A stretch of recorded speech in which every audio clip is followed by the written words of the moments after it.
This is Christopher Moldong of Chris's Storytelling Corner. Today I'm going to do a movie review for the 1986 Transformers movie, the animated one. Next time I'll have a manga review for Skip Beat Volumes 31 and 32, an anime review for Shimoneta, and a movie review for The Great Battle and Project Gutenberg. Check out my Twitter page and author's Facebook page. Links to all these will be provided on the description. I'd really like to hear from you guys as well, so leave any comments and make sure to subscribe and share this channel as well. So, the reason why I'm doing this one is because I just actually watched. There's a one of those Fathom event specials where they played this movie as like a one day only thing, and I figured, oh well, why not review it? It's awesome. It's total nostalgia. I grew up on the Transformers. For me, I cannot. When I was a kid, I'd watch this movie over and over again via VHS tapes, if you guys remember those. And yeah, I got to give it an A plus plus plus plus. I mean, I don't know what to say. Even though some reviews gave it terrible reviews, those people are not very intelligent. I must say, because Transformers movie is awesome.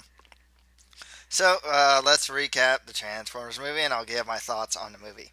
So in 2005, you know, in the movie, it's 2005. Obviously, in 2005, there were no Autobots and Decepticons on Earth yet. But okay, the war between the Autobots and Decepticons has culminated in the Decepticons conquering their home planet of Cybertron, while the Autobots operate from its two moons, preparing a counteroffensive.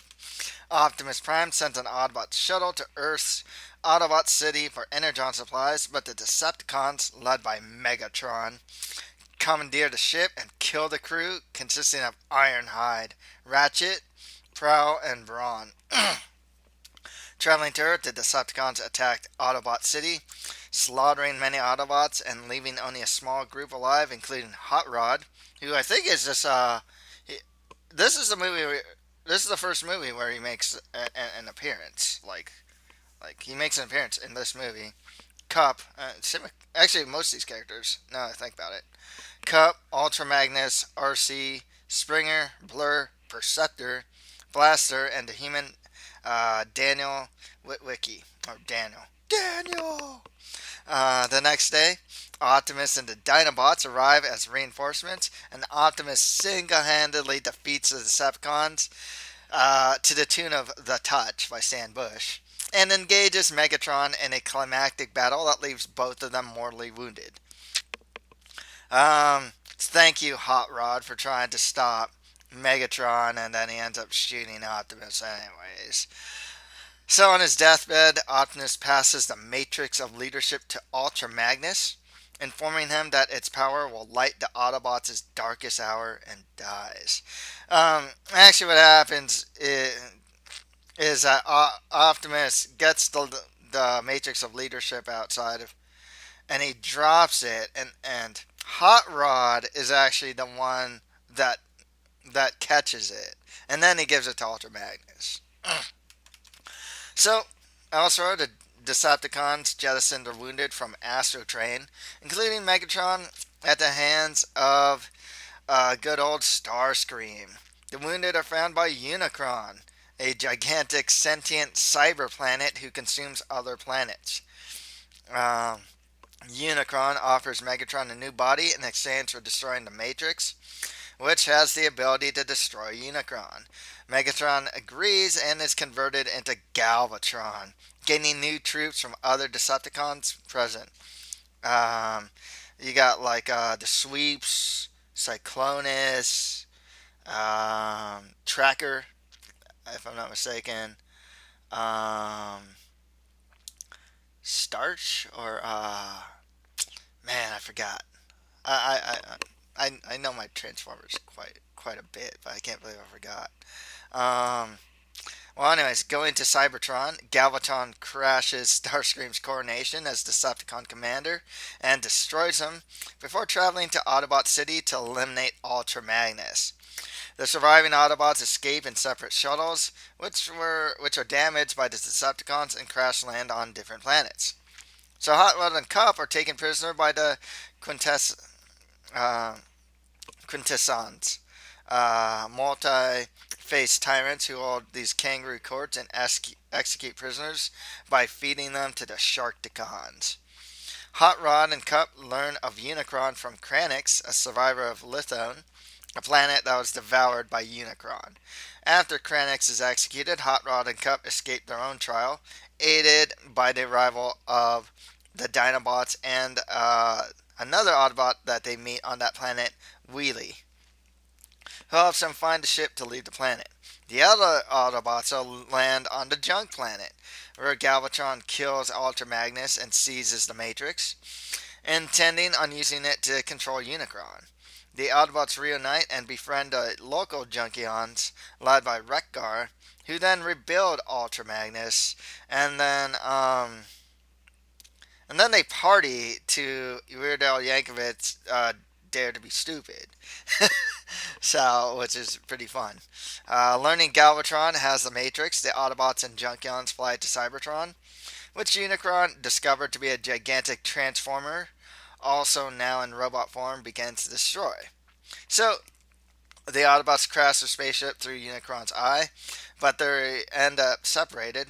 Daniel rescues his father Spike and Jazz and Bumblebee and Cliffjumper from being devoured.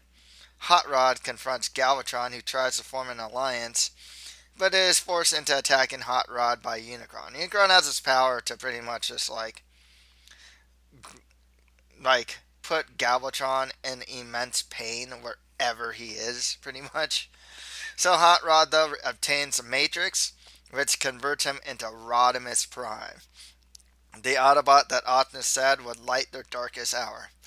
Rodimus tosses Galvatron into space and uses the Matrix's power to destroy Unicron from the inside. The Autobots then celebrate the war's end and Cybertron's retaking, while Unicron's severed head, orbiting Cybertron, proceeds to just kind of orbits around Cybertron. So, before we get into my thoughts on the movie, I'd like to plug my author's website at www.chrismordon.com, and you can read a new blog post on there every week. Also, do you like anime? Do you like action, adventure, and fantasy? Crazy new worlds? Crazy characters? Then buy my book, The Mustard Prince in the Convent Kingdom, for just $4.99 via ebook on Amazon.com or on my author's website. Links to buy it will be provided on the page description. Please also subscribe to this channel, as that would really help me out. So, I'll go with my thoughts here. Let's start with good old Optimus. Optimus Prime. Man, in Autobot City, when he comes in there and that guy, he saves them from him and the Dinobots. They managed to fend off Devastator, and then Optimus Prime is just going there shooting everyone, one shot, one kill type, or injure, and then he fights against Megatron, and even though Megatron uses some pretty nefarious means, still manages to. I mean, Optimus dies and Megatron actually still lives, but the fact that he got him to that point is pretty crazy. Man, seeing them die and turn all gray or black and just die on the deathbed, man. When I was a kid, man, I was so sad. I was so sad. Then we got Hot Rod, who becomes Rodimus Prime. Hot Rod's journey is pretty interesting. He really is just this, thinks he's all that type of guy, to the leader, he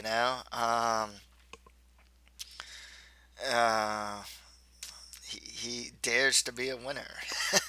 So one of the songs is Dare. And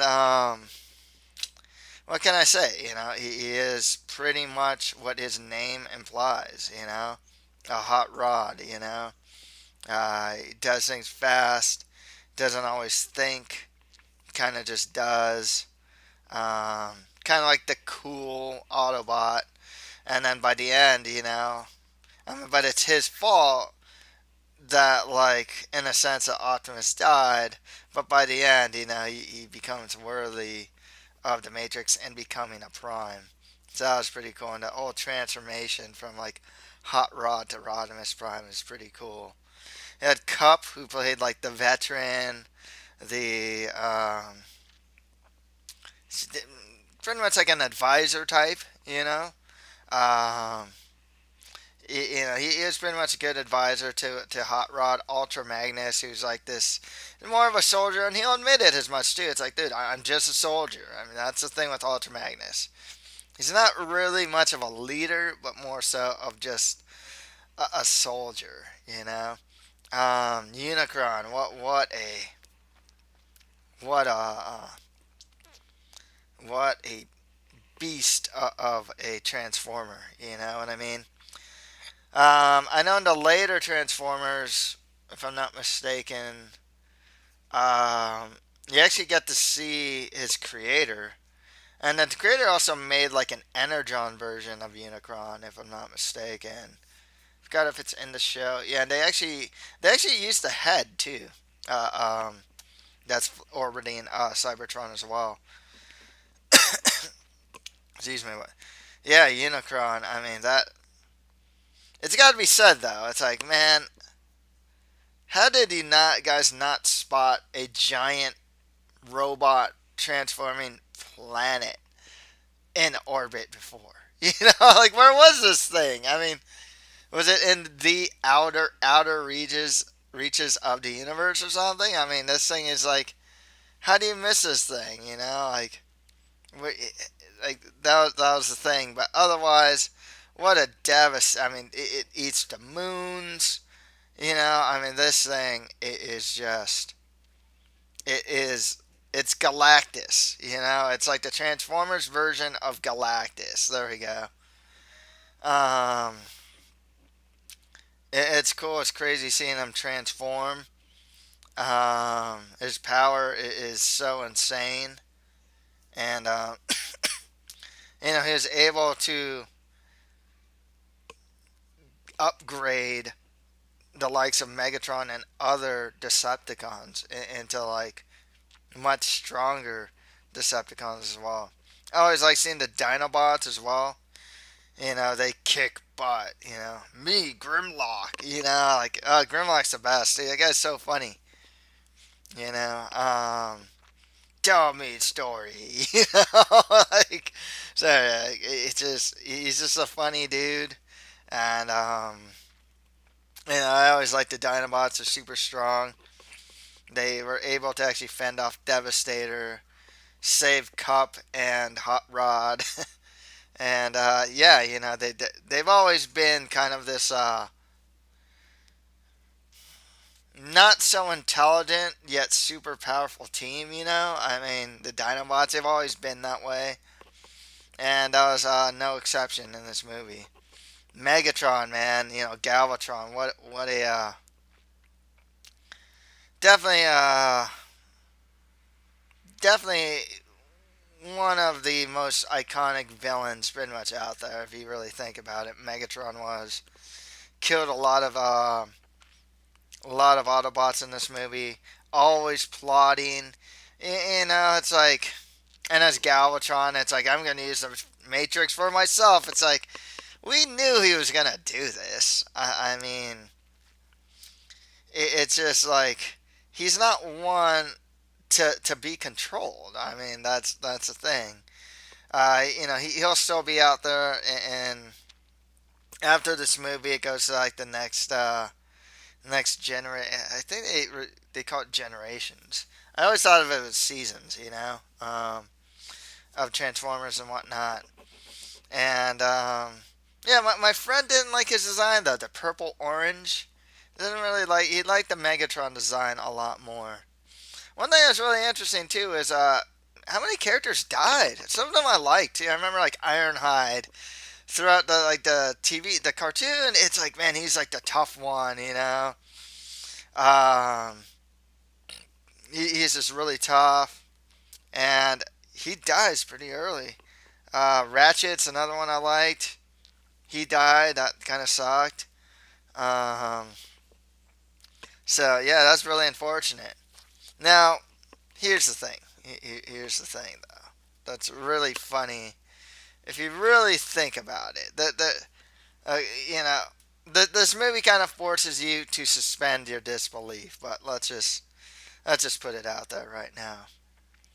There are a couple things in this movie that you really have to suspend your disbelief quite a bit. One,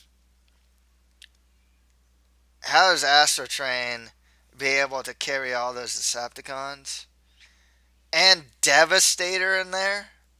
I don't remember Astro Train being this big. You know what I mean?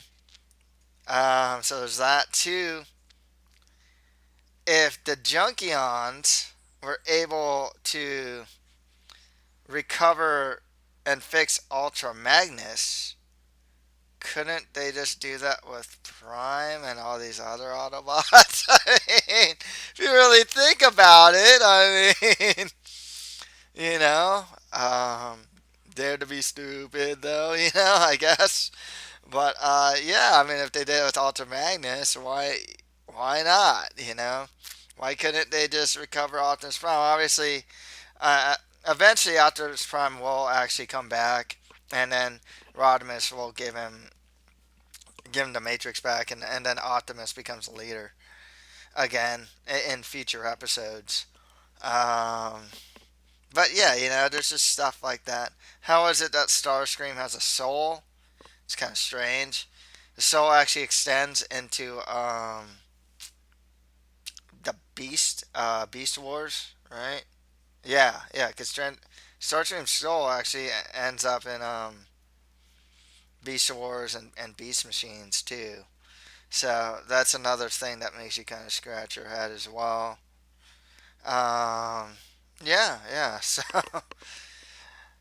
you don't really have to think about too much about it, but man, this movie's beautiful too. Hand drawn. Everything's hand drawn. That's crazy if you think about it. You watch this thing, it's like, wow, this is amazing. The nostalgia. It's not just nostalgia. It's just kind of like well done. It's just the Autobots and Decepticons have a war, and I mean it's totally 80s. The music, oh man, you got the touch. The touch, dare to stupid. Yeah, this music, it fit though. It fit so well with what was going on. It's funny. Afterwards on this Fathom events, they actually interviewed Stan Bush, and he was just talking about it. And he's just saying, the touch, and what it means to him. But he's like, yeah, you see that the Matrix and the scene where Hot Rod's opening up the Matrix and comes Rodimus, and he's all like, Optimus. The Optimus is kind of talking to him. And then Stan Bush was like, yeah, it's a little spiritual even. It's like, yeah, it kind of is. If you really think about it, I didn't really think about it. And then when you had the music, and it's just like, yeah, yeah, I gotta totally agree with that. Um, so yeah, this movie's great. I loved watching it on the big screen. Uh, the nostalgia factor is really good. Um, it was just cool. It was simpler times. You know what I mean? I think the new Transformers and the comics really changed. Made some pretty significant changes to the Transformers these days. Following the times. Back then in the 80s, it does feel like, maybe because I'm older, I'm gonna be that dude with the cane that's like back in my days, like that's what I'm saying right now. Back in my days, back in this time, yeah, it was just a lot simpler. I mean, you had the Autobots, you had the Decepticons, you had the clear good guys, the clear bad guys. You knew everyone's motivations, and they're really simple motivations. Autobots are just the good guys and want to retake Cybertron. Decepticons are the bad guys, and then you have Unicron, which wants to just destroy. He is just chaos incarnate. Destruction incarnate. And the stakes are there. Hey, you got this giant planet transformer and wants to destroy planets. You got to stop him. Okay, I mean that's kind of it. And the only people that can do it are the Autobots at this point. And it's just simple and it works for that time. I don't know if like kids these days could be able to watch it and have that same appreciation, because you kind of have to watch the Transformers as a kid and the older Transformers as a kid to really appreciate this movie. I read some reviews and they gave it like some terrible reviews, and others gave it great reviews. It's like, yeah, it's as a movie in a vacuum. I, it's not that deep per se.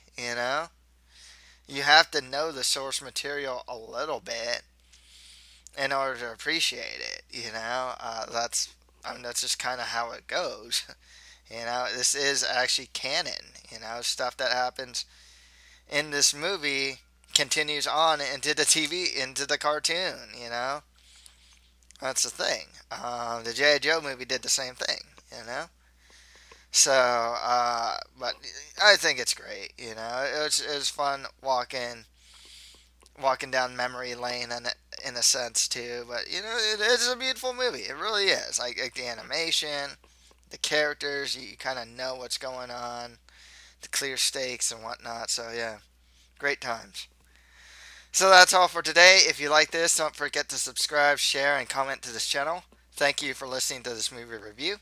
Next time, I'll have a manga review for Skip Beat Volumes 31 and 32, an anime review for Shimoneta, and a movie review for The Great Battle and Project Gutenberg. Thank you, and until next time.